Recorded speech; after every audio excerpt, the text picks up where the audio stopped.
This is my Brazilian Whiteknee tarantula, and she is very, very angry. Psst, please subscribe. You see, ever since she was little, she's always had an attitude, and she had no problems taking down bigger prey. When I found out how big they get, 8.5 inches. Oh man. Right now she's living in this small home with no plants, no water, and just plain old dirt. So my goal in this video is to recreate its natural habitat to give her the life that she deserves. But before we start, let's give her something to keep her attitude in check.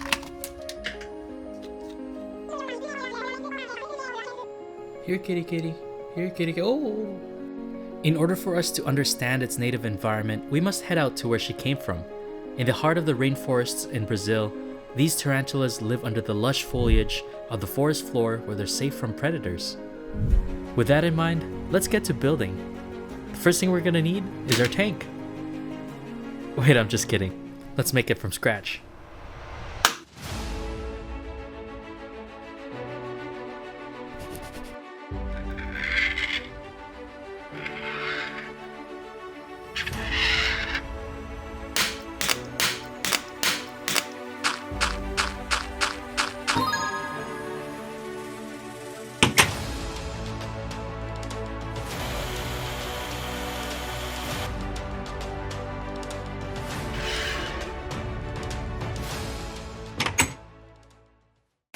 With the tank complete, it is time to move on to our next step. We're going to create the backdrop and start adding our plants. Here are the materials we're gonna need. We'll start by laying down a decent amount of super glue. I'll be using cork towel for the backdrop to make it look more naturalistic. And we're also gonna be adding moss to the background to give it a fuller look. The end result is this nice looking, it's kinda empty. So let's build up the substrate. We'll be mixing in cocoa fiber, peat moss, and organic compost. Then I'm just gonna close the lid and just go like...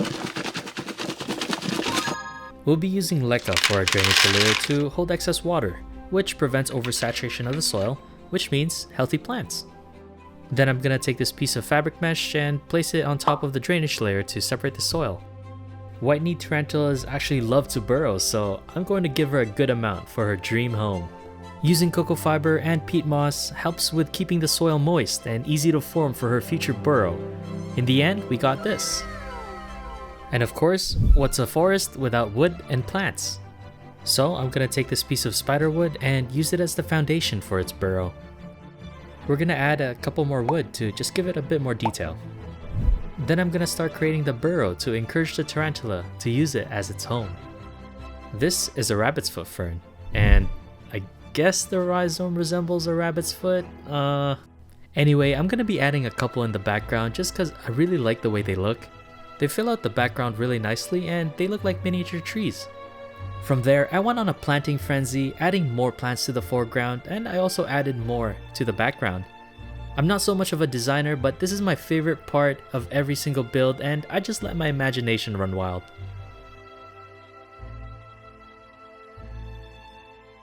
To finish it off, I'm just gonna give it a quick spray down just to let everything settle in.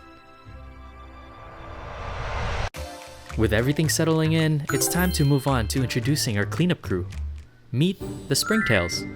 These tiny little creatures will eat anything in its path, and it will even eat mold and decaying matter, which would keep this dream home clean. Fun fact, springtails actually float on water, which makes it easier to move them around.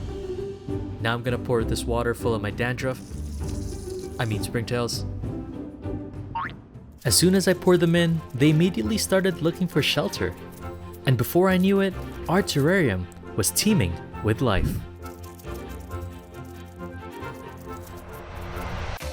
For the final step, we will now be rehousing our very angry tarantula. To be honest, I think she's just upset that I upgraded her friend's enclosure, but not hers. Anyways, here she is in her poor little home. See that big hairy butt? Yeah, you don't want to get those anywhere near your skin. Those are urticating hairs, and they are said to itch like crazy until it's too painful. Anyways, she stared at her new enclosure for a while, but she decided she doesn't want to go through with it because she grew up in this home and she likes it here. So I gave her a couple of pokes for encouragement. I had to use this cup as a shield because I don't want her flicking hairs at me. As soon as she went over to her dream home, she quickly headed towards the cave that we built for her. She's absolutely loving it here and she even started exploring. Let's watch her navigate her surroundings.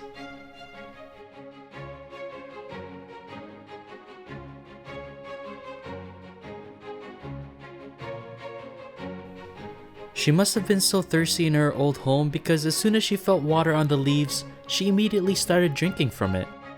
Isn't she the cutest thing? As soon as she was done, she moved on to another leaf that had a water droplet on it. She's even using one of her legs to hold her steady while she drinks water. Anyways, she sat there and drank for a while, but soon after, she got spooked or something because what she did was not what I expected. Oh no, no, no. No, no, no, no, no. No, no, no. No, no, stay. Stay. Anyways, she just stayed there upside down for a while, so I quickly urged her back into her dream home. Okay, I gotta do this very slowly. Come on, little guy.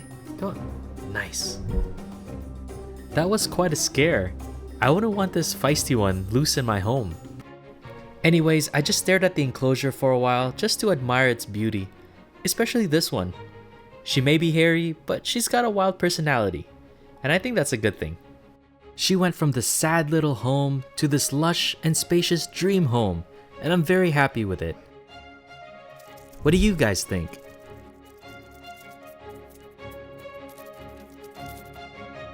We also need a name for this one. If you have any suggestions, leave them down in the comments below. With that being said, thank you so much for watching, and if you guys enjoyed this video, please consider subscribing as it definitely helps creators like me. I'll see you guys in the next one.